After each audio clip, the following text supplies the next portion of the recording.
Welcome to the new Coerver Coaching podcast. We've got a really special pod for you today. We're joined by the guests Alf Galustian, co-founder of Coerver Coaching, and Dr. Peter Bain, UEFA A licensed coach and Coerver Coach as well as an eminent neuroscientist and practicing consultant. Today's pod is focusing on, I guess, one of the reasons we all love football. It's the magic of the position of number 10. So this podcast episode will be devoted to a discussion around the number 10, and it was really inspired by a video we watched featuring Messi and Zidane that was produced by Adidas, and that's the inspiration of today's pod.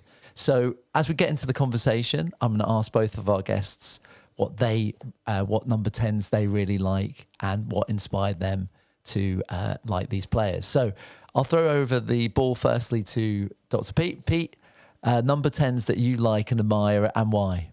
Well, Messi, obviously, I think the whole world admires him, unless your team is playing against him. Yes. But I think he's just fantastic. I really do. And I think in my mind, he goes up to now down as the greatest player that's played football. And I would say by a long way. That's my personal view. Sure. I have other number 10s that don't match his level. I like Ronaldinho because he added a bit of showmanship to the number 10, like receiving the ball on his back and various other things. And I have to say, in the end, football's entertainment, and he really is entertaining. So, and also he plays with a great smile on his face as well. So I like Ronaldinho. And then Dennis Bergkamp, as an Arsenal fan, he was almost, I suppose, the archetype number 10 as a creator. And for other people, obviously Thierry Henry at the time, but also his goal against Newcastle really was creative. And that's the sort of thing that you want from your number 10. With Bergkamp too, Pete, I think about the Argentina goal in the France 98 World Cup, when and how he scored that goal. I'm also a huge Bergkamp fan. And what was interesting going on about the Thierry Henry link is they asked him recently on his Golazzo show who was the best player he ever played with. And Thierry Henry said Bergkamp. And then the other guest said, well, don't you mean Messi? And he said, no, it was Dennis Bergkamp. Yeah. So I think obviously players that played with him appreciate how good he was. So you mentioned Messi. We're going to get into a little bit more about him and go through some video to react to about Messi specifically. Anyone else, Alf, in terms of you, throw the ball back over to you? Well, I'll start with in the women's game. Martha, a Brazilian. I mean, I think she's played in 5 World Cups. Amazing, amazing player. And the creative sort of DNA that number 10 has. And then the other ones, so I've been very lucky. The ones I'm going to mention, I've actually worked with and I know.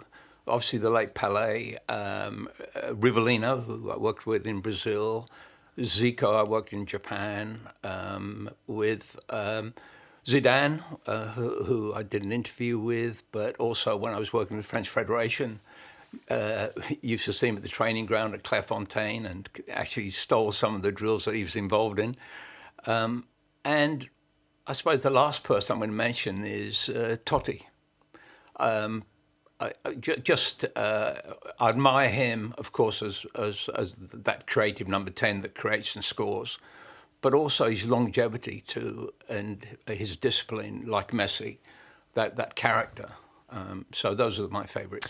So talk a bit more about those Brazilian players, particularly for younger members of our audience. What was so good about Zico, Rivellino, Pelé? Well, I'll start with Rivellino. I was quite young and I was watching the Mexico World Cup. And Brazil were playing, I can't remember who they're playing. Anyway, Rivellino got the ball just outside the penalty area and he stopped it. And then he made a move, a 1v1, what in Coerver we call the step over. And nearly all the opposition, the goalkeeper, moved to the left. And then he just put it into the opposite corner. And until we started Coerver, I'd never realised that there were all these movements that you could do 1v1. So... And then I was lucky enough to play in the veterans in the 1993. Rivellino came to America. Procter & Gamble had sponsored a World Cup sort of promotion. And we were in the veterans. And I got to know him then. And then he invited me to Sao Paulo, to his club Corinthians. And then Zico was a coach of Japan, and obviously I spent many years in Japan, so we became friends. And when I went to Rio, I worked at his academy, another iconic 10. And then I missed one person, Jeff Hurst. Now, Jeff's not the same number 10 that Peter and I sort of put that DNA of creativity, etc. But the only man until the last World Cup to score 3 goals in a World Cup final, and he wore the number 10. And he's just a wonderful example of a person, makes modern football with him. It's interesting that a lot of those early examples are Brazilian, and then the number 10, what it means from an Argentinian perspective with Diego Maradona. So, Pete, if I throw the ball back to you about Diego Maradona, why was he so great and why was he so different? Well, I think firstly, if you just look at his impact on games, he could win matches with not necessarily very great players around him. So he could pick a moderately good team or even just a good team, and he could allow them to play above themselves. So he was truly a match winner. And in a way, you might not like this form of creativity, but the hand of God is creativity. Right. And I think in Argentina, that kind of creativity is actually lauded as good. Now, obviously, as the recipients in England, we don't like that. Yeah. But I think in their culture, that's considered great. He managed to score using something no one else would have thought of. The other thing, Pete, I think when I think about Maradona too, and I used to live with an Argentinian roommate, and he had the DVD set about Maradona's time at Napoli, was actually how good he was at set pieces too. Free kicks, he took all the penalties. I mean, he was deadly, not only running with the ball, but he also had obviously the accuracy and the skill to convert from outside the box as well, regularly. Yeah. He was unbelievable. And I think when I think about Argentinian football, they've had, coming towards the modern times, coming towards Messi, one of my favourite Argentinian players was Roman Riquelme. Riquelme from Villarreal times, from Barca days, what he did for the Argentinian national team. For me, he is the last archetypal number 10, South American number 10 that I can clearly remember. He just played the game differently. Alf, can you talk a little bit about what you observed about how Roman Riquelme played? Well, I think it's interesting when you listen to Messi describe the reverence that Argentina have for Maradona and the number 10 shirt, and lamenting kind of its, and we'll talk about it a bit later, why it's kind of disappearing. But Riquelme was, Messi described it as the link man, the player that would start things, and often the player that would finish things. I think Riquelme was more of setting up goals. Yeah. That was his, but very elegant. And Peter and I, we meet every week and we talk over the years. We've been talking about all sorts of subjects. But when I mentioned the number 10, Pete said something to me which I'd like him to expand on. Which he said, these number 10s move in a certain way.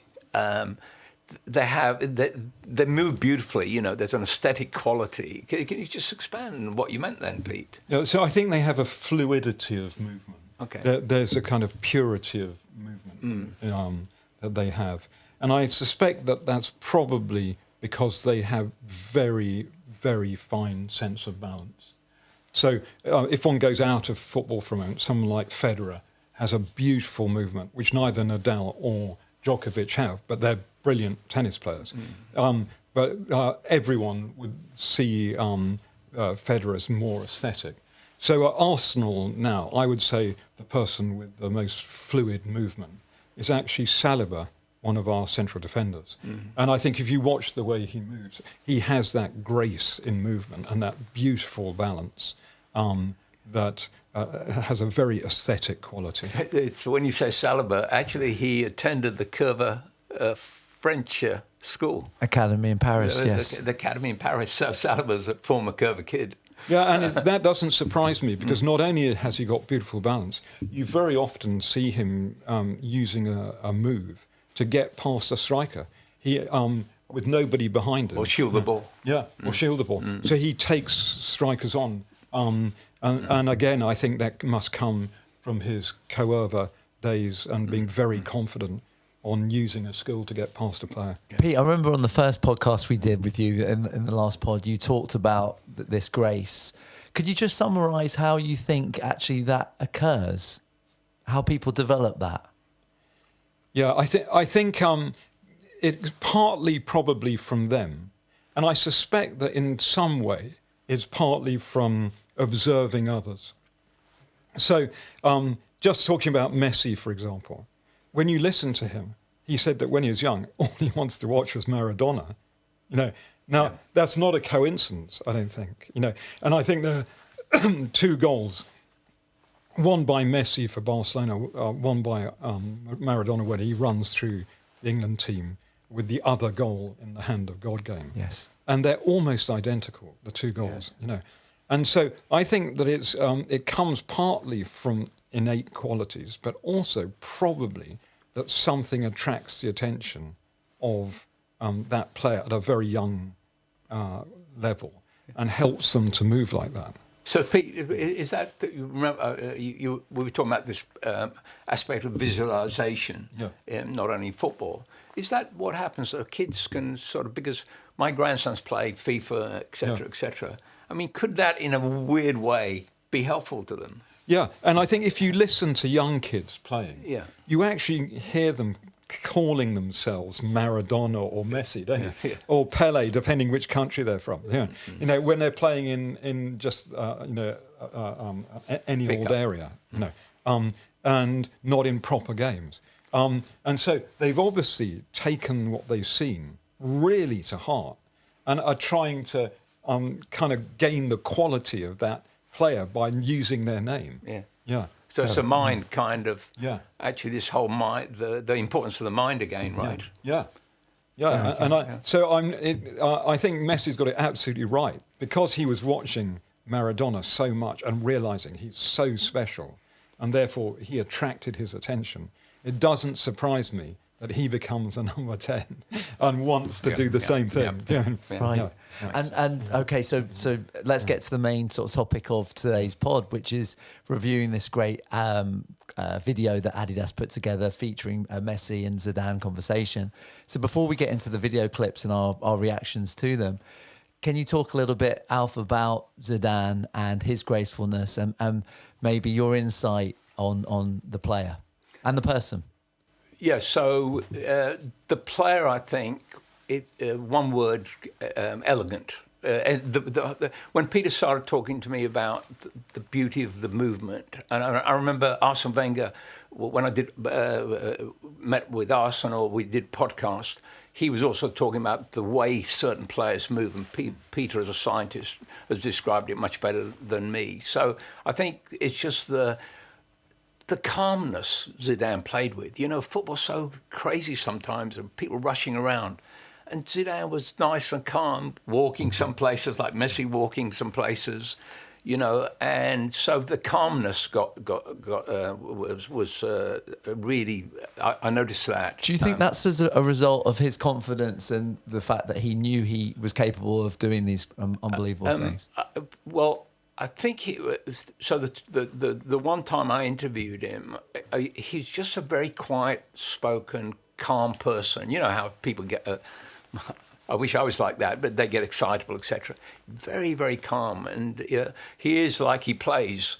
So I think it's part of his personality. The second is that he had incredible confidence. So I think, amongst all that rush and there's less time and less space, he seemed to have time and space. And that was to do, obviously, with his skills, especially his first touch was incredible. I mean, he was a big man, incredible first touch. So he can play in small spaces.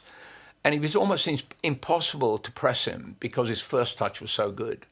And then he had that vision of bringing other players in. His passes were always, not always, but when he could, it was a forward pass. And so he was always looking for that. Because he believed in attacking. He loved attacking, like Messi. You'll hear on the video, they both love attacking and scoring. So he had that in his DNA.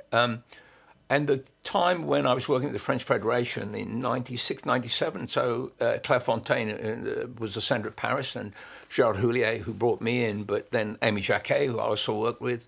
So I used to go and watch first team training when they were there. And even in training, he'd play with that calmness. So you think, well, he's waiting for the big game before he becomes really energetic. But he wasn't, because in the big game, he was exactly like that.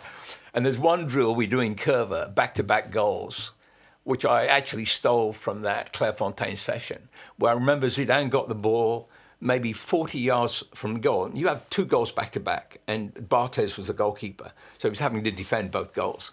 And Zidane hit a ball 40 yards over the crossbar, so the goalkeeper had to run around to, I think, Thierry Henry or I think it was, who then hit it first time because the goal was empty. Yeah.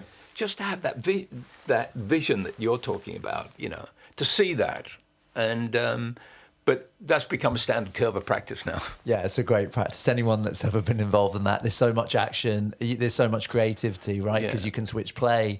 It increases the chances of first-time finishes, volleys, headers. And it's fun because the goalkeeper, you do see these creative, and we're going to talk a little bit more about what is creativity and how can you see something before you get the ball? Well, yes. Zidane had that quality. And he talks with Messi about that, which is very interesting. Yeah, I mean, I was so fortunate in 2006 I was working for Adidas at the time and viewed a lot of training sessions with a young, Messi was a young member of that 2006 side. So I saw just unbelievable stuff, obviously, particularly the rondos. I remember in that side you had Pablo Aimar, Carlos Tevez, Riquelme, Messi. I mean, it was on and on and on. And then they had Ayala and Walter Samuel, who were the defenders in the middle of that rondo. Yes. And the stuff was unbelievable. And Messi, the observation I had about him was that he never stopped touching the ball when there was downtime, when other players were drinking or they were running into to the changing rooms or doing media stuff. He had the ball on him all the time, and it was either he was kick ups or skills or ball mastery stuff. He wasn't training, he was practicing with the ball. Well, I would say, and I don't know if Peter agrees with me, but we've talked often about it. So why do people admire Messi? Why has he won 8 golden balls? Why is he regarded as the greatest player? Well, it's because of his work on the ball. Because people will tell you, all the coaches are listening, etc., that normally you only have the ball 90 seconds a game. So 95% you're without the ball. But the world admires this player for his work on the ball. That's why I think Coerver got it right years ago. It is the ball. Once you've got ball mastery, it opens up so many different possibilities.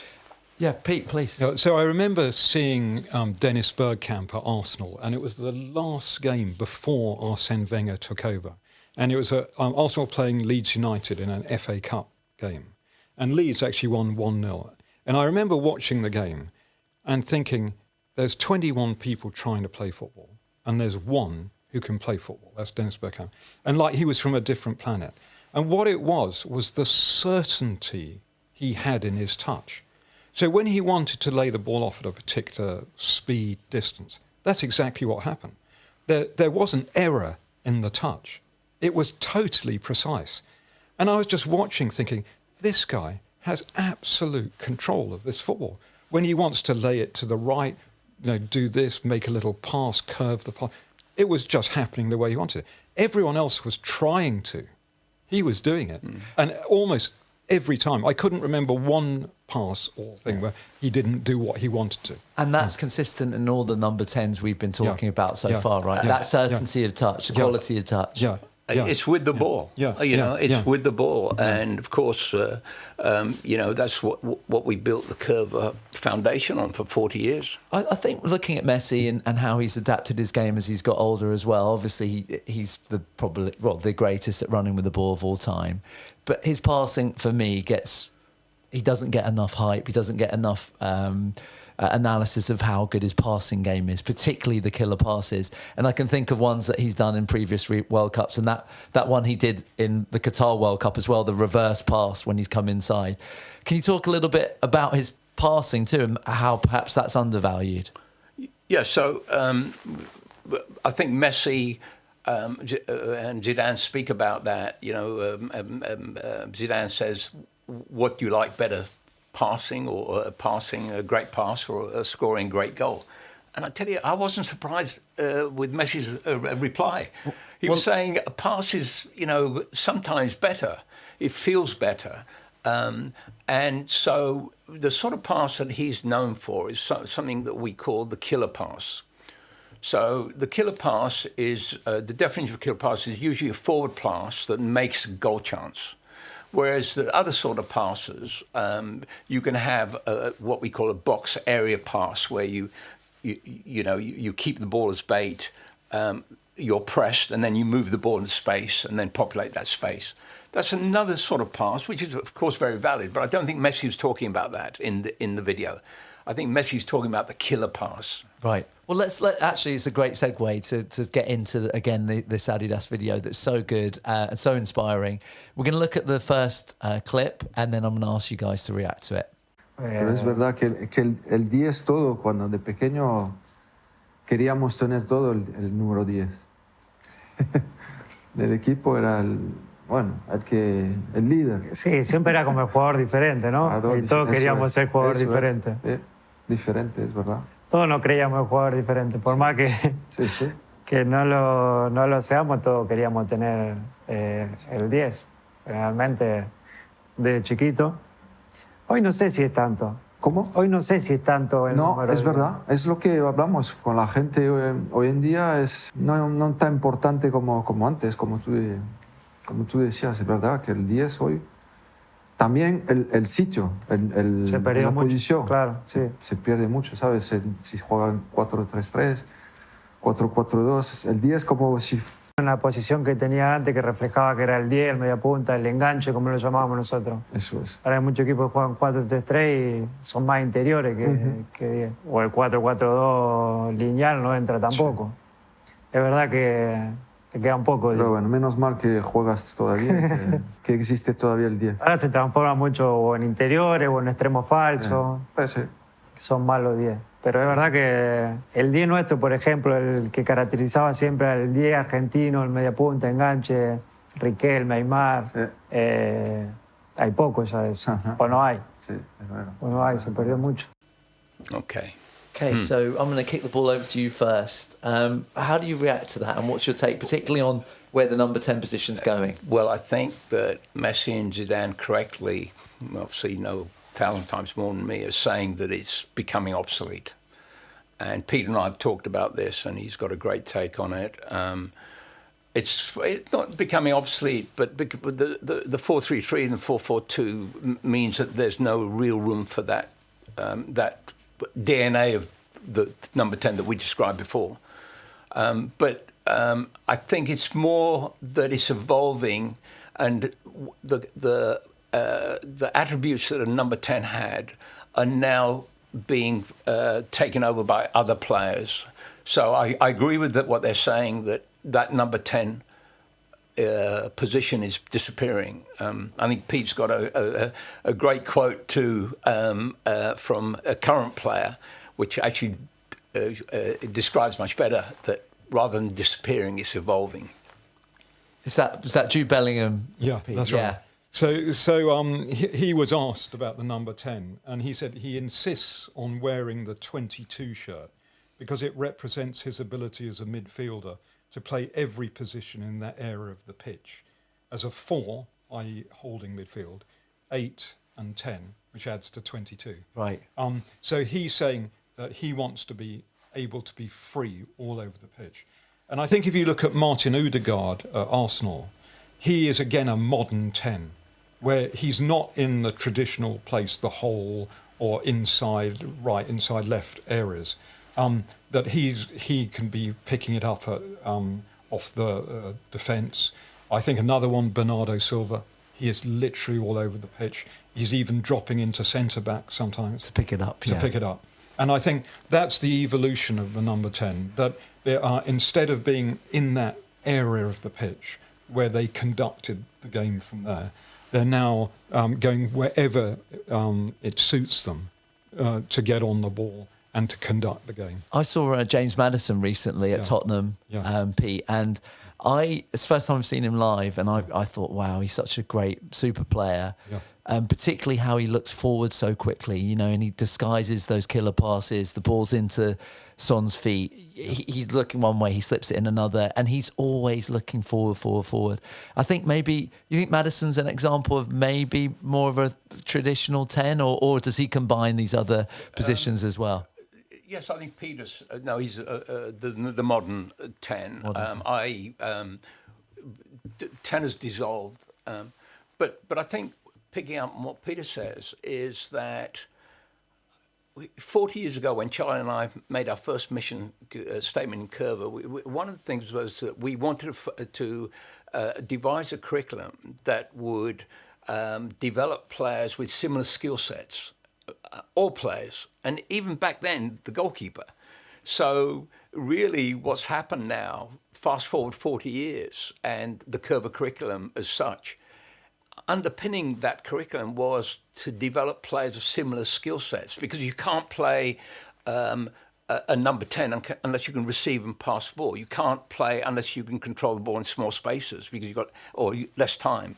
So the player like Messi with these wonderful abilities, players like Maddison, if they want to play in another area of the field or within the 4-4-2 system or 4-3-3 system, is they have to have bits of that. They must have that quality of receiving and passing.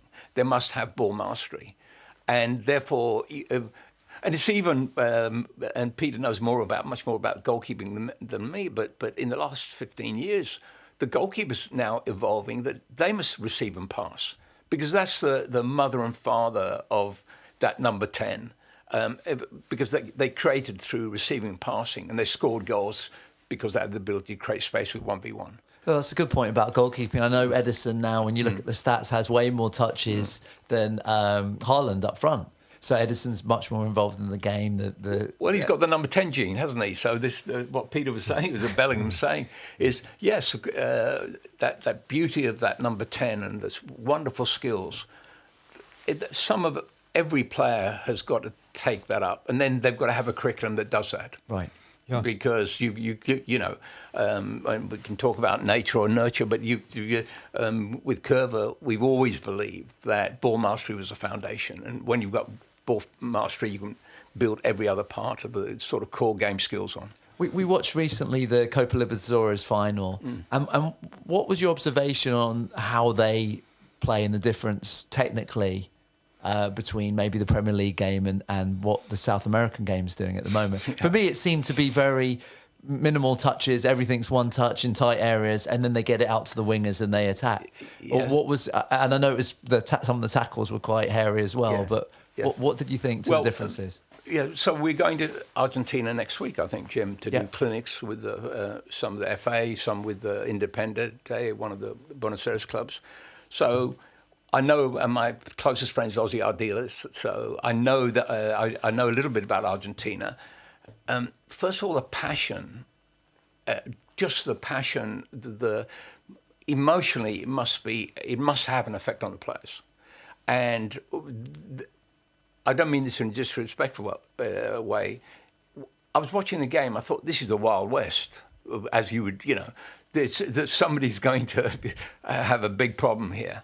And so when it's that emotional, the skills are fantastic. All the best South American players come play in the European leagues.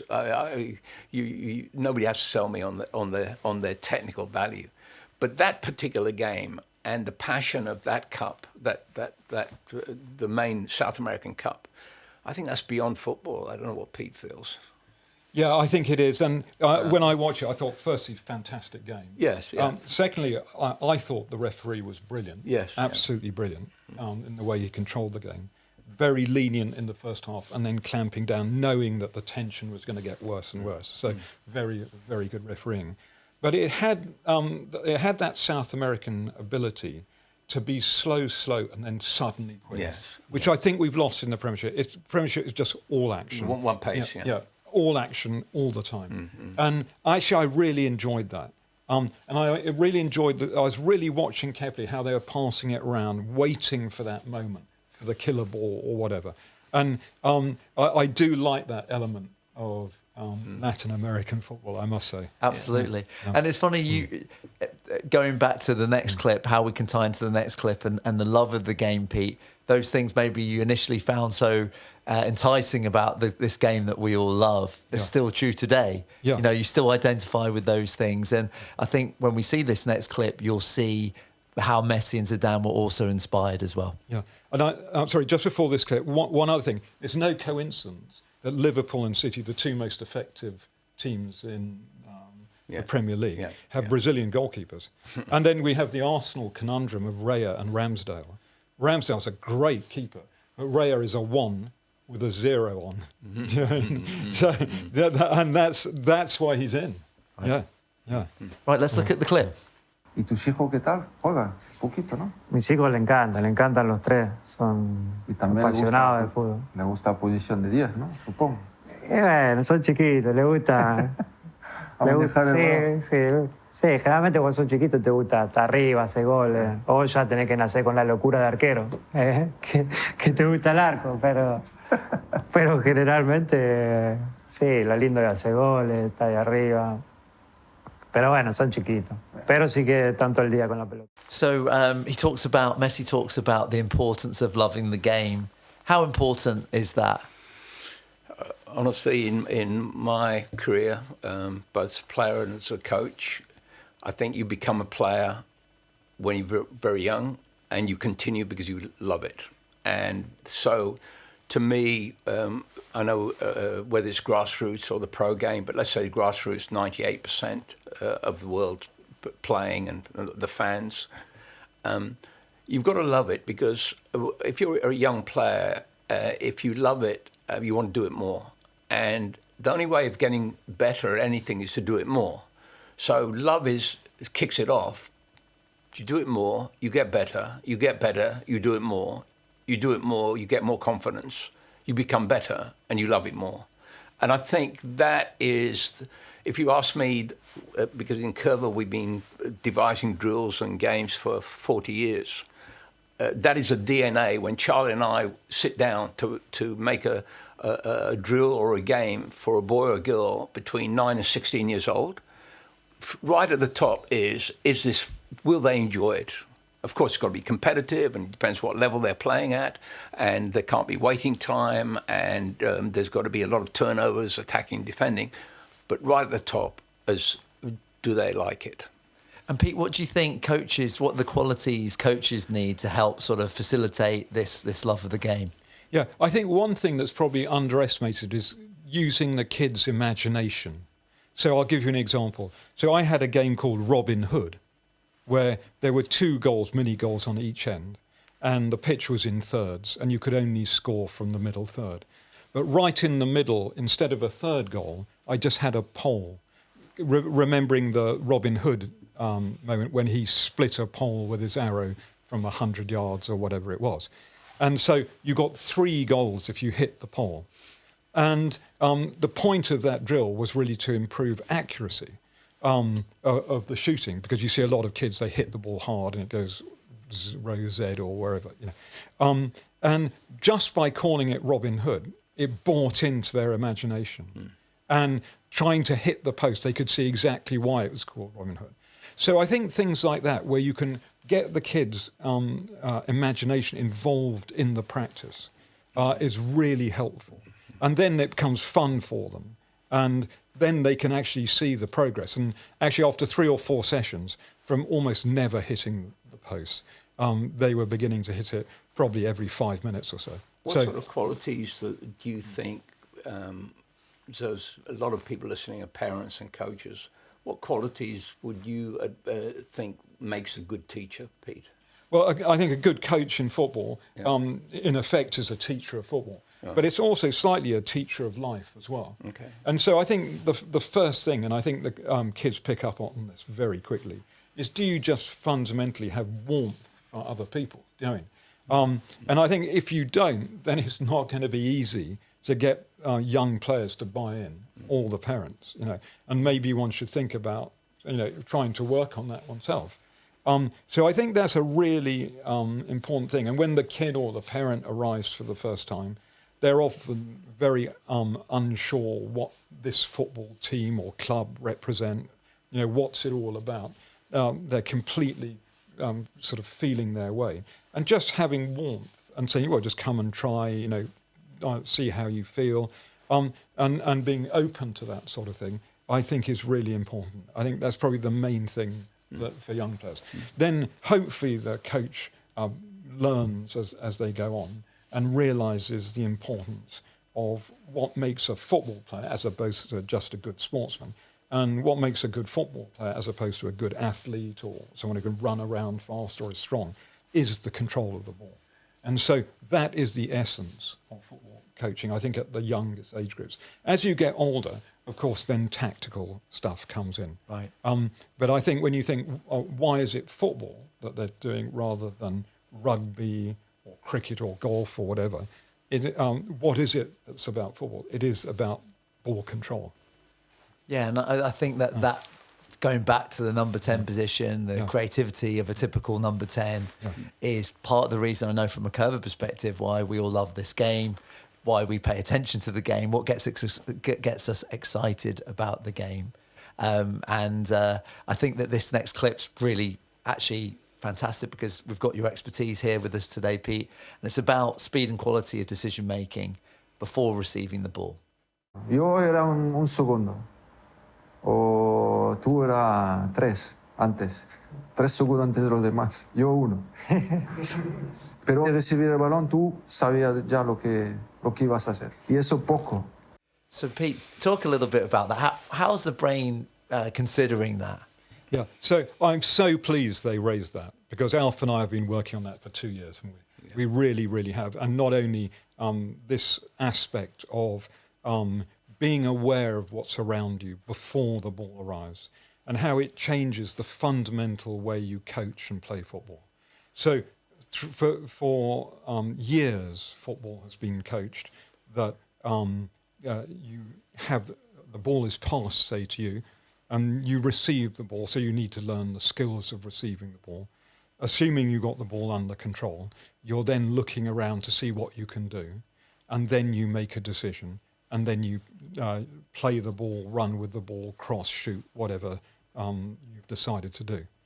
Now, we realised that this was not what the top players were doing, that by the time the ball arrived, particularly when you're in the middle of the pitch where there's a lot of time pressure on you, that they had already decided what they're going to do with the ball. And so because they had looked around, or as Alf mentioned, they've been scanning around, particularly what's behind them, or to use the old phrase, checking their shoulder, that they knew what was on. Now, what's interesting is just the time of checking your shoulder. So when I look around at kids' games at the moment, I think maybe if I see 1 or 2 kids in each half look round once, this is, say, under 10s, I'm surprised. I mean, that's about it. And even at under 16s, you'll really struggle to find players looking around frequently behind them. And then you realise the top guys like Xavi and Iniesta are looking behind them 8 times in the 10 seconds before the ball arrives. Now, that's a monumental frequency of looking around. But what it does is update the picture. So it's like a running video. Let's say we had a video, but we only saw what was on the video once every 10 seconds. It wouldn't be much of a film to watch. Right. Yeah. Now, if we're seeing it every 2 seconds, so that's 5 times, scanning 5 times in 10 seconds, then actually we might be able to get the gist of what was going on. And if we saw it every second, then we're back into watching a normal video. Yeah. And so because Zidane and Messi are so updated on the picture, they know when the ball arrives pretty well exactly where things are. And so they've made the decision as to what they want to do. And so that is really a generational change in football. That's what I now define as modern football, as opposed to receive, get your head up, look around, play the ball. Now, I'm not disrespecting that. Very few people, even in grassroots, can do that. But this is really a complete shift in football. Wow. Pete, so how's the mind take the information through the eyes? I guess you're saying this topic of scanning, which we've talked about so much, and which instead we're now incorporating your work and you and I, the work we've been doing into our drills and games, so that we think now we can practice. We can improve players' ability to scan or make decisions. Scanning is just a fancy word for looking around. But how does the mind? So let's say I look and the information comes through my mind. What's the sequence of what happens then? Well, I think if you're asking for the whole process of vision, we'll be here for 500 years. Okay, so they're libraries. In layman's, so you look, you decide. Yeah. So the sequence is that you're looking around. Now, obviously, on a football pitch, things are moving. People are moving. The ball's moving. And so looking around once isn't good enough. You've got to look around again and keep looking around. And I think probably a better way is not to try and think what's going on in the mind, but just take something that we all know what we're doing. Yeah. Let's say driving. Now, say you drive through London and you have your eyes shut and only open them once every 10 seconds. You won't get out of your street. Now, say you open them once every 5 seconds, you're going to have a crash. Once you're down to about once every 2 seconds, you might get away with it. Yeah. Once every second, you're probably going to be all right. So that literally reflects what's going on. So it's all the things when you're driving, all that you're doing as a footballer. But you're needing to update. If you don't want to have the crash, don't want to lose the ball, get tackled, you need to update as much as you can. And Pete, that sort of acknowledgement by Zidane saying to Messi, you were better at this than I was. Yeah. Can you summarise how is that possible?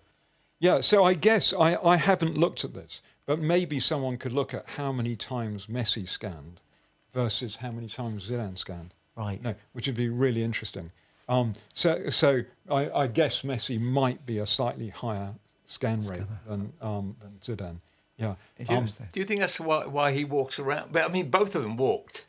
Yeah. It's that's where again that the modern number 10, the attributes of number 10 is going to all other players, but a player like Bellingham, fantastic player, the amount of work they do, but Messi walks. Yeah. Now I wonder whether that's actually very clever. Now I know this sounds a strange comparison, but imagine a cat and a mouse. Okay. Now the cat's looking around. The moment the mouse moves, the cat's got it. You're saying. And actually, if you want to hide, don't move. Do you see? And actually, I think that's a clever thing. In nature, that's the right thing. Yeah. Do you know what I mean? And so I think that's actually a very clever adaptation of trying to get out of the scanning. And also, if something's moving, you pick it up quicker with your eyes. Do you know? Say a car's coming and you see it moving. If the car's just stationary, you probably don't pay much attention to it. Do you see? So actually, it's probably a clever way of not being picked up on opposition scanning. Yeah, never thought. So so I think it's actually a very, very clever thing. But then also they allow the rest of the team to move around, or both teams, and then they found themselves in space, haven't they? And barely walked into it. Yeah. When you say that, Pete, the player I think of isn't a 10. I think about Sergio Busquets and think that he kind of, maybe that's how he is constantly always in space, always in free space. It's really interesting. I never thought about the power of potentially not doing anything and how it's disguised then. Yeah. Well, I don't think it's not doing anything. It's not doing anything. The operative word is space. Yeah. So Pete and I have talked about this, and now in Coerver we're changing a lot of our drills and games. The problem is space, and you don't need to run into space. You can walk into space. And exactly what Messi does. But it is, when you have space, you have time. Yeah. And with little kids, I'll go and watch my grandson, granddaughter at under 12. They're overcrowding. Every single, grassroots especially. So you get overcrowding, they don't have any concept of space. They get a throw on, which is crazy anyway, in my opinion, with younger kids. But let's say throw on. And if they're playing 7v7, 14 of them around the ball. Yes. Of course, there's no space. So this is a question of Messi walking into space, sees space, walks into it. Yeah. And I remember seeing him against Tottenham when he hit the post twice, and absolutely, it was a masterclass. It was. It was a masterclass of a performance. performance. I think if I could take one performance of Messi's and put that up for eternity. 4-2, right? Yeah, 4-2. Yeah. It was absolutely unbelievable. When he picked the ball up, he was in literally 30 yards of space every single time. And I just couldn't understand it. I was saying to my sons, I was saying, don't Tottenham realise Messi's a good player? But I think they weren't seeing him because he was just standing there. Yeah. And they were looking at everything racing around. But the one thing that wasn't moving, they weren't paying attention to, even though it's the very thing they should have been. And so maybe that is a very clever way of disguising yourself on a football pitch. Right. Yeah. Interesting. And I think that we'll go to the next clip, Pete, which is a different topic, but something that I think, particularly as coaches and coach educators, is important, it's fundamental, and it's the topic of respect. Describir a Leo en pocas palabras, con un momento que se te venga de la cabeza de Leo, ¿qué dices? No, es una solo, magia. Pero de verdad, porque al final y lo que me gusta, no estamos todos los días juntos con Leo, pero hoy es un día importante para mí, para decirle la admiración que tengo para él y a toda la gente que le gusta el fútbol y le gusta estos jugadores que son diferentes, que para mí es magia, puro magia, en el sentido que antes de reservar sabía lo que había que hacer y sobre todo para mí que entiendo de fútbol, ver a uno en el campo casi sabía lo que ibas a hacer, ¿sabes? Como ¿sabes? La conexión, pero y cuando veo hacer lo que hace en el campo digo, esto ya está. Entonces la gente es lo que quiere ver en el fútbol. Un jugador que son pocos. Hay, pero como él no. Pocos, muy pocos. Bueno, uno. Y vos, Leo, si algo que se te venga a la cabeza y... No, bueno, yo no es porque está acá presente, pero ya lo he dicho muchas veces, para mí él es uno de los más grandes de la historia. Siempre lo admiré, siempre me gustó. I think when I watch that, I think it's so inspiring for everybody to see the humility between the two, the respect, the mutual respect that they have for one another. I think the shot when it shows Messi's reaction to what Zidane's saying to him is absolutely incredible. It shows his enthusiasm and respect for Zidane. And what's your reaction to seeing that, Pete? Yeah, I think people forget that even for them, the effort they've put in to be where they are is monumental. And they realise the hardship, the pain, the suffering, all the rest that each other have done to get where they are. And I think actually, although we're talking about respecting the game and other things, I think that's why they have huge respect for each other. Because they have a unique insight on what's required. On what's required, and the effort to control the ball, the practice to control the ball, to understand the game, to develop their own talents, not to be put off when things go wrong, injuries, all the rest of it. I think that people don't appreciate that they're a bit like swans. They look fabulous above the water. Underneath, they're paddling like mad. Do you know what I mean? So, do you see what I mean? Yeah. Yeah. And I think that's how they got there. And they realised what was going on under the water. Yeah. Do you know what I mean? That is what I think they really understood. I guess also the durability of the players. I mean, Messi's, thank God, rarely injured. I think Zidane also had a pretty good injury record. And what's required to sustain that level of performance as well, physically, mentally. Yeah. And to do it over such a long duration, right? Their star didn't just burn brightly over a short period. Their stars burn brightly over a very long period. Yeah. And the longevity, I think, has to be respected. Absolutely. Do you want to talk a little bit about that? I think just very briefly, when I watch it, it's very emotional because I think the humility of both of them, and you can see by their faces, they're so genuine. And when you've got, I don't think they're personal friends, but when you know somebody and you praise them, it can be a bit embarrassing for them, or they might think you want something. But this, to me, when I'm watching that clip, is so genuine and shows so much humility on both. Even when he's saying to Messi, "You're magic. You're the only one." Messi's kind of in his face, you could say him saying thank you. Absolutely. Yeah. I think also looking at Messi, there was a lot on social media when Argentina won the World Cup in Qatar. Messi's completed football. There's nothing else for him to do. And to see the humility in him, you know, go to America, go to Inter Miami, still play at that level, still play for Argentina against Brazil last night in that ferocious match. I think that's just remarkable. He could have packed up and gone to other places and just earned from his past, but he keeps going. And I think that's an example for everybody. Yeah, I think it's because he has the fun in his heart, doesn't he? He has the love of the game. Loves it, And yeah. I think as a coach, right at the beginning, that's what you've got to try and get into the kid. Do you see what I mean? You know, but above all else, get the love and the fun of the game. He's got it. And if you can ignite that, then a lot of good can happen. Absolutely. And I think that's a nice segue into advice that they discussed regarding young players. Pero, como dije varias veces en lo personal y creo que también pasa en el caso de él por la clase de jugador que fue, nosotros fuimos tocados y tuvimos la suerte de ser elegidos, pero después, más allá de eso, hay todo un trabajo, una responsabilidad, un día a día donde nosotros hicimos todo ese camino para intentar de conseguir lo que conseguimos, disfrutándolo. Creo que siempre nos manejamos con respeto, con humildad, lo que a mí personalmente me enseñaron de chiquito en mi casa. Y creo que eso es lo primordial, ¿no?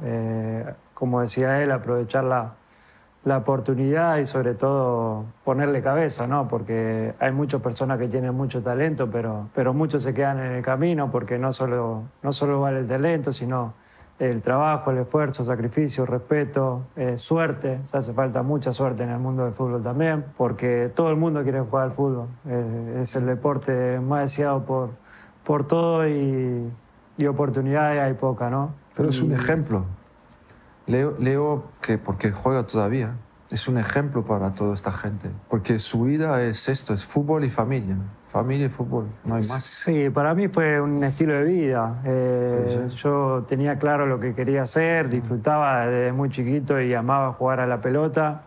Y mi cabeza pasaba siempre por todo, primero el fútbol y después lo demás, hasta que tuve mi familia, mis hijos, que obviamente eso está por encima de cualquier cosa, pero después el fútbol es mi vida. Entonces lo respeté siempre y hice todo lo posible para estar bien, para disfrutar.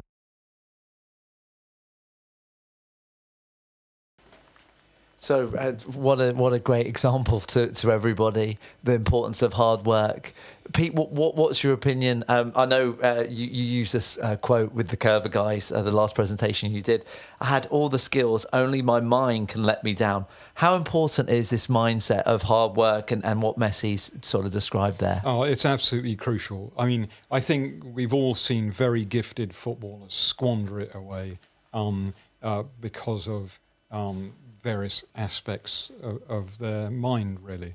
And I think that to be at their level, the discipline they must have had to be working with the ball, training with the ball. And also, I think when you have their ability, just like I said with Bergkamp and the other 10 Arsenal players, you know, you get yourself into a beautiful position and the ball goes straight to the defender or whatever. You know, you must have a great ability not to blame your teammates, just to be thankful when they do get you the ball. To say, well, not think, oh, I could have made that pass. Do you know what I mean? So taking it the other way, because they were so good, they were very forgiving of their teammates. And actually, that's a really major quality, because their teammates generally didn't have that ability. And so, and when the ball did get to them, then they made sure they did absolutely 100% with it. And I think that's a great example and a lesson for grassroots players too, Pete, because coaching a mixed ability grassroots under 12 team like I do, you have players that are more advanced and you have beginner players all playing in the same team. And you can see the better players normally get quickly frustrated with the beginner players. And I think pointing to examples of Messi and Bergkamp, how you described, is a great way to try and get them to support the development of these beginner players. I tell you what grabbed me immediately, Jim, was this he's mentioned the word luck 4 times, that you've got to be lucky. And I did a podcast with, I think with Roy Hodgson or Arson, and we're talking about in the academies, professional academies, how few boys, I say boys at the moment, with girls coming into, but how few, when they join an academy at 12, ever make the first team. It's a tiny. Now I know it's supply and demand. There's not enough positions, but I remember Arson talking about it, was that it couldn't really be the skill and not really the tactics, because we know mostly about tactics. Anybody who's at a professional academy has got skill. They wouldn't be at a professional academy. Physicality between 12 and 16, well, you know, things change. I mean, you become bigger, faster, quicker. With scientists like you, we kind of know how to take care of the body. The missing link was the mental side. And that's sort of what Peter's describing as a kind of an emotional intelligence. But the one that I sort of hang my hat on is he keeps saying you've got to be lucky. And he appreciates that, as great a player he is. And I think we've all got to realize that at the players who achieve great things, of course they've got ability, but they've had to have, like Messi says, even for himself, that degree of luck. Yeah, I mean, Ronaldo says that, doesn't he? When he was first scouted, that they had chosen another boy when they came to his training centre. And the other boy actually said to the scout, "Don't take me, take Ronaldo. He is definitely the better player." And they actually listened to the boy, which is astonishing, isn't it? Wow. But that could have been Ronaldo, you know. So Ronaldo says that. So, you know, that is a good example, I think. Yeah, and I think just also the last thing I'd say about this clip is how clear it is in terms of how focused both players were on in dedicating their lives to football. So I think there's, again, looking at the grassroots, this is a great example. It doesn't have to be football, right? It could be any pursuit that your kids or younger people want to pursue. But I think that, again, they're a fantastic example. It kind of talks to a little bit about your point, Pete, about the amount of unseen work that has gone behind the scenes in terms of them developing to the people and the players that they are. But I think, you know, for coaches to take something out of this clip, I think you also have to focus clearly on sort of the work and the attitude of the players as well. So I believe we've got 2 more clips left. We're going to look at now the importance of resilience. Yo creo que pasa por todo también, no solo en el fútbol, ¿no? Cuando uno tiene un sueño, un objetivo, la única manera es ir en búsqueda de eso y luchar, ¿no? Yo creo que al final las cosas llegan y obviamente que en el camino es duro y tropezar muchas veces, pero las cosas pasan por algo y al final pasa lo que tiene que pasar. Bueno, creo que te vas haciendo también, ¿no? Hasta que entendés que es parte de esto, es parte de la vida, donde no siempre se puede ganar, donde se pasan momentos difíciles, momentos de lesiones, que a la gente también le pasa en su trabajo, en su día a día, en su vida cotidiana. Y esto es la vida, levantarse, volver a intentarlo, volver a luchar por lo que uno quiere y que no siempre se dan las cosas como uno pretende, pero dar siempre el máximo para intentar de conseguir el objetivo. Yo creo que si vos das el máximo y lo intentás, después el resultado es secundario, ¿no? Obviamente todos queremos ganar, todos queremos siempre lo mejor, pero como hablábamos antes, hay mucha gente que juega al fútbol, muchos equipos, muchas selecciones y que no siempre se dan las cosas como uno le gustaría. I think that's incredible, right? A player like that, with everything that he's achieved, talking about the importance of resilience, which he, from a football perspective, must have experienced with, thinking about the Copa America Cup that they lost prior to them winning it, with the World Cup. You know, the sense of expectation all of the teams that he's been in have had around World Cups that until recently has been unfulfilled. So can you talk a little bit about how you react, Alf, in terms of what Messi's saying there? Well, Peter and I and another friend of ours, Dr. Andrei Stoyan, have talked the last 2 years about a topic. It's called emotional intelligence. Now, what does that mean in terms of football? Well, we defined it basically as using losing as a motivation to do better. If you miss a penalty, you'll try to take the first penalty. If the referee gives a bad decision, you kind of ignore it and get on. It was a way of actually training yourself not to be deterred from losing in the broader sense, and using it as a motivation to get better. And that's what I took from him. You know, he's saying you can't win every game. You're going to lose many games. But you're going to get injured. And you take that as a motivation. And I think that was what Peter and I have been discussing. I think we've tried to then put it in the DNA of our practices, our drills and games, so that we've authored some drills and games, along with Charlie Cook. We've authored these drills and games where, for example, two teams are playing and you score a goal, but it's no goal because you've got to take a penalty, and if you score the penalty, it's a goal. So you put that little bit of extra pressure and you see who volunteers. Or one team's 2-0 up and 10 minutes to go. You see how they deal with that. They're losing. Or one team has only 9 men, 2 players sent off, for example. Or the referee gives a terrible decision. I think referee decision making is a good way to do it for grassroots coaches, right? The inevitability. I think that's intentional. I think they do it. No, but maybe in practice you can look to recreate it. On the practice field. I think, unfortunately, that's the reality of grassroots football. You know, the refs are doing their best, but sometimes there's things that kind of are incorrect. So that's a good way, I think, for grassroots coaches to coach in their actual sessions. Yeah, I think errors are crucial. Right. The most important thing of all. And I love the Zen Buddhist saying that the great archer misses the target, meaning that gets him back to practicing. And if you always win 10-0, nobody's motivated to get better.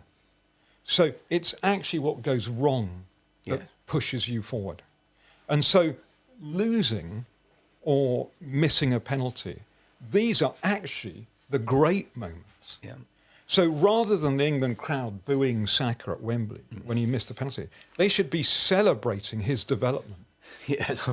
Yes. Do you see what I mean? Yes. Because and that's what's happened, hasn't it? From that moment, he stepped up as a penalty taker, as a player. He noticeably blossomed after that. So they realise, the Buddhists realise, that it's the miss that makes you. Wow, interesting. I know Michael Jordan, that's that famous stat. He missed 9,000 shots or 9,000 points in his NBA career. Yeah. And what I guess you're saying, Pete, is that provides or can be the fuel for self-improvement. Absolutely. Yeah, exactly. Absolutely. Yeah, because otherwise there's no motive. If you're winning all the time, you're always perfect. You know, why bother? And Jimmy, I learned that in my years in Japan, my 30-odd years in Japan, that mistakes are not, they're regarded as a must. They're part of the curriculum. Yeah. You mistakes are a motivator. And Peter's beautiful, that wonderful quote about Archer. I love it. Yeah, it's great. I mean, I think the difficult bit is what proportion of success to error do you want in coaching? Right. And I think that depends on the level, on the individual quality of the player. So I would address it more as that coaches, we really want errors. But if it's all error strewn, the players get disappointed. So it's just getting that equation right. How many errors to how much success? And to bring the player or the players on. And I guess in grassroots, Pete, then communicating that to the parents so that they're aware of that. Because, you know, you can see sometimes they could be disappointed or the players are disappointed with mistakes. But I think if you set your stall out and communicate that clearly to them and consistently, that can help with that point, for sure. Well, again, a clip that we're going to see that I think links in quite nicely is the importance of confidence. And I think Messi and Zidane obviously have exhibited this throughout their careers. Es que confiar en sí mismo. Cuando tú estás un poco en dificultad, él sabía que, bueno, lo que digo que va a salir. Un momento va a salir y él daba la confianza y sobre todo para los demás, ¿sabes? Es que cuando tienes a Leo en el campo, los demás están contentos, ¿eh? Y él tenía eso, ¿sabes? Decir, no, yo no os preocupéis que estoy aquí, tiene confianza en sí mismo, eso es importante. Cuando estás un poco en dificultad. So, Pete, Zidane talks about the importance of confidence there. How would you define confidence and how you can develop it? Yeah, so I think confidence is a belief that you can do something, but it's really important to understand the limit of your belief. So I'll give a very obvious example. So say Alf was very confident he could do brain surgery, and I put him in the operating theatre, so well, get on with it. I think we'd all accept that that was false confidence. Yes. In a more sort of athletic level, I don't know if any of you have seen the film Free Solo with Alex Honnold, who climbs a 3,000-foot cliff in the Yosemite Valley on a mountain called El Capitan. And this is an extremely hard climb. It's grade 8 in various places, or 8+ in various places. Now, if he went up there with false confidence, thinking, oh, well, I can climb it without a rope, this is, so with nothing to stop him falling, and he falls, he's dead. So when he does that, his confidence level is that I can do it, that I'm not going to fall. And luckily for him, he judges his confidence level correctly. Now, that's a good example of true confidence. As someone put it, it's like knowing you're going to break the world record in the 100 meters, but if you don't, you're going to be shot. Wow. Yeah. So it's that level, you know. And to do that, you have to be pretty certain you're going to break the 100 meters record. Yeah.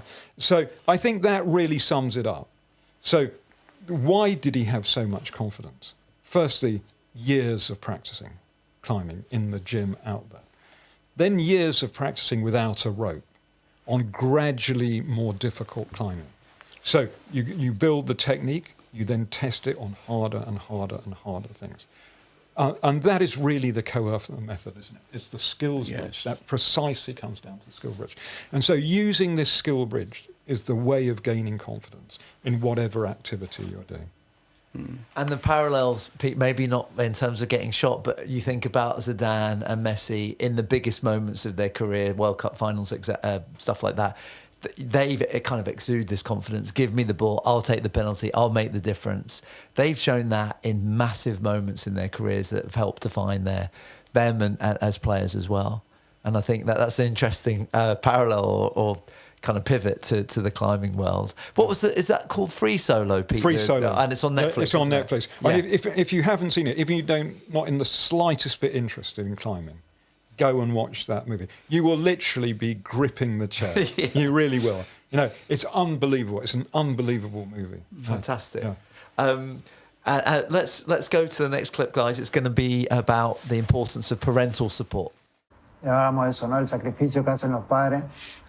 Hoy yo que soy padre y tengo la suerte y el tiempo de poder acompañar a mis hijos al entrenamiento, de irlos a buscar al colegio.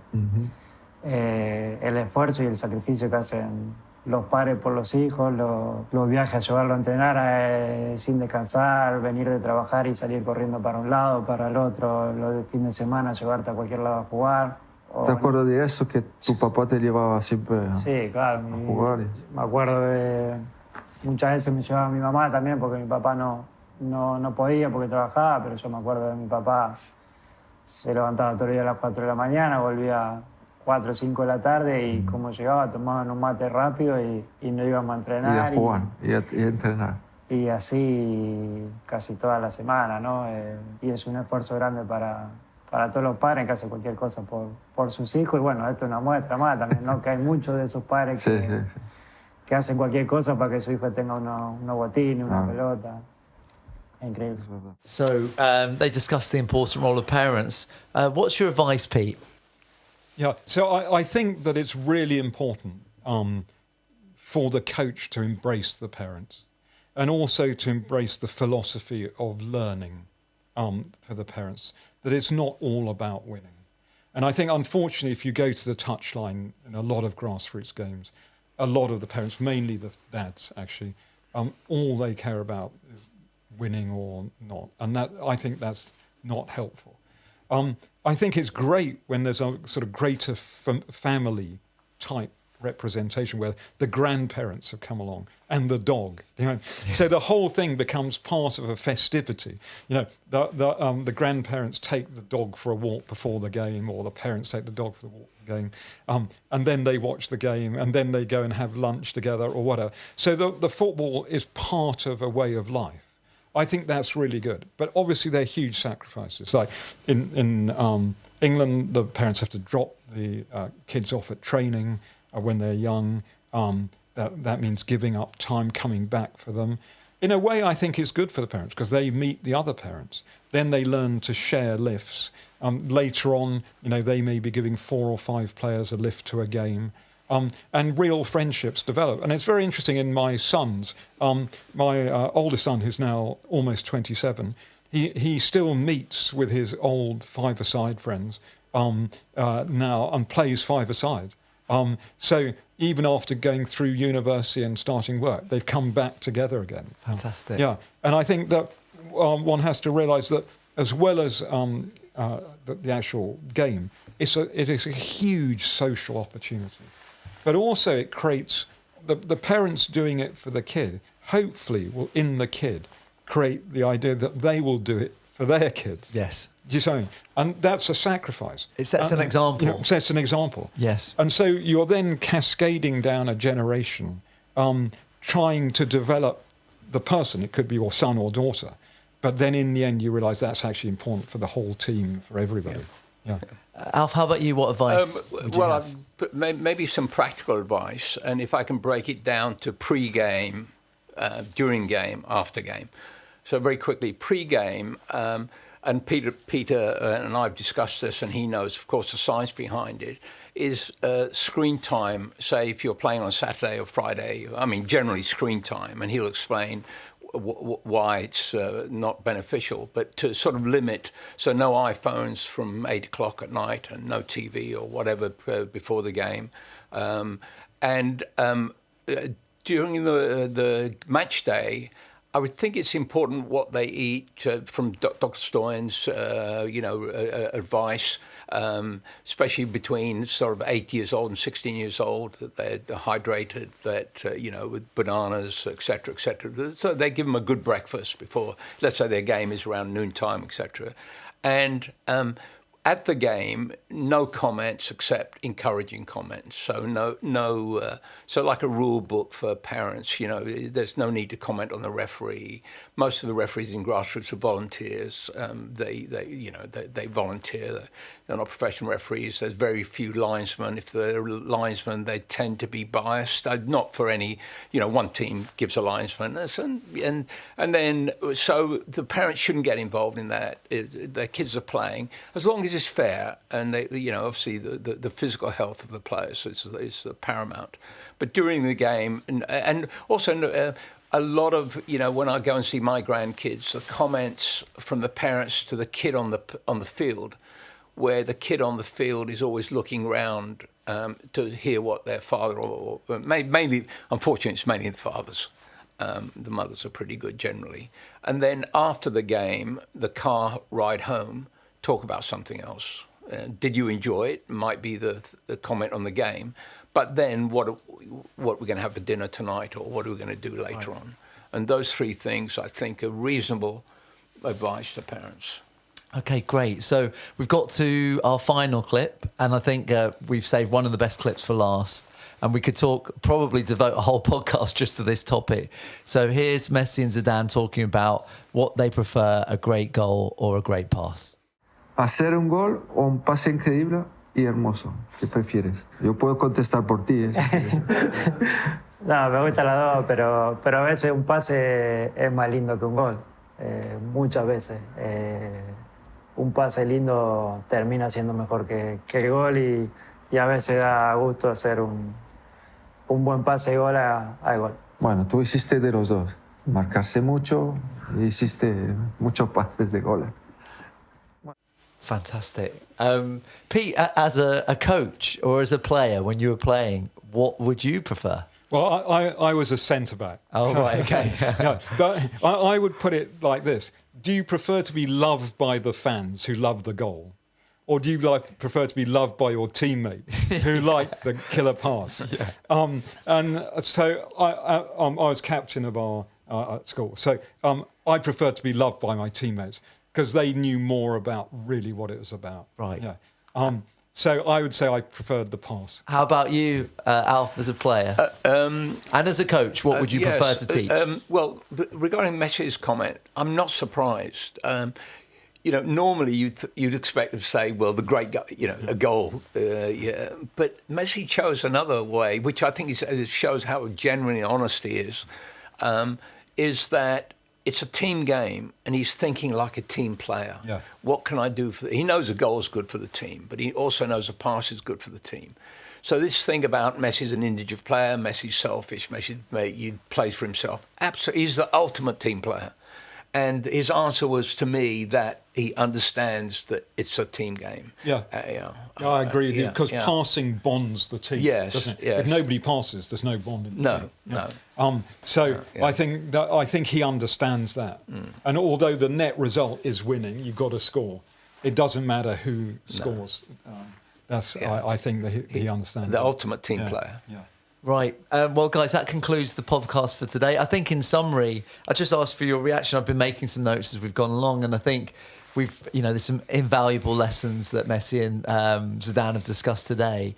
Some of them are kind of real, also human lessons or lessons that are appropriate for outside of football as well. We talked about the importance of hard work, the importance of resilience, how you should love what you're doing, and also the family support, I guess, that is required to be good at anything.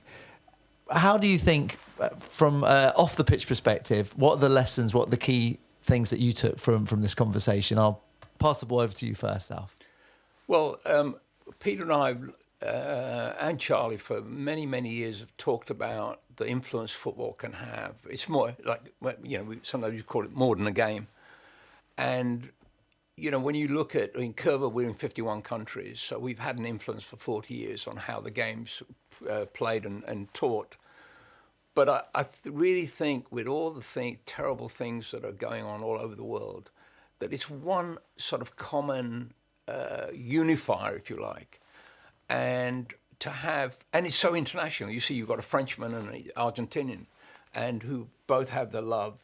But so it is, I do think it's a powerful communicator of living, to contribute to other people's lives.